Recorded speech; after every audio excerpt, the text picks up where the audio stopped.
Dans Genesis, pour créer un rapport d'enquête, allez dans Gestion de la procédure disciplinaire, Gérer le rapport d'enquête, Créer. Tous les CRI avec le statut En attente apparaissent dans le tableau. Sélectionnez un CRI en double-cliquant dessus. Cette nouvelle fenêtre affiche plusieurs blocs. Le premier bloc, compte rendu d'incident, permet de consulter le détail du CRI en le sélectionnant puis en cliquant sur le bouton Consulter le CRI.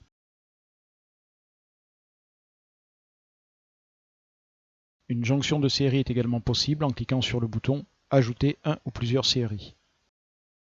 Le bloc Mesures préventives liste la ou les mesures préventives pouvant être liées à ce CRI. Dans le cadre de la mise en place d'une mesure préventive sans avoir relié le CRI, il est possible de le faire à ce stade de la procédure en cliquant sur le bouton Lier une mesure préventive. Notez les déclarations de la personne détenue concernée par le CRI. Consignez si nécessaire les déclarations des personnes détenues, témoins ou victimes dans le bloc suivant.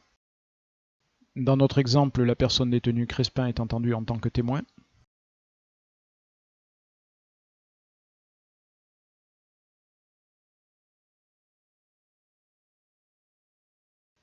En cochant la case à imprimer, la déclaration de la personne détenue témoin ou victime sera imprimée au moment de valider le rapport d'enquête.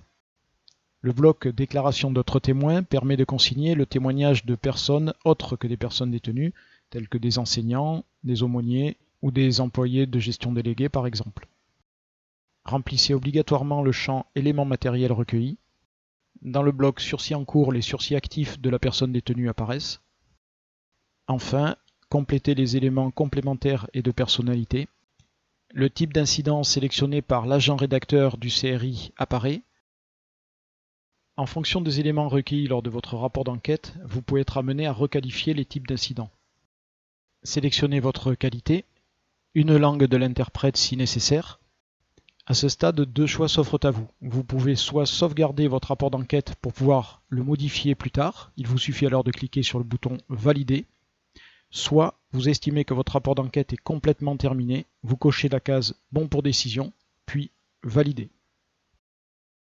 Le rapport d'audition de la personne détenue, témoin ou victime va s'afficher, vous pouvez l'imprimer et éventuellement la faire signer.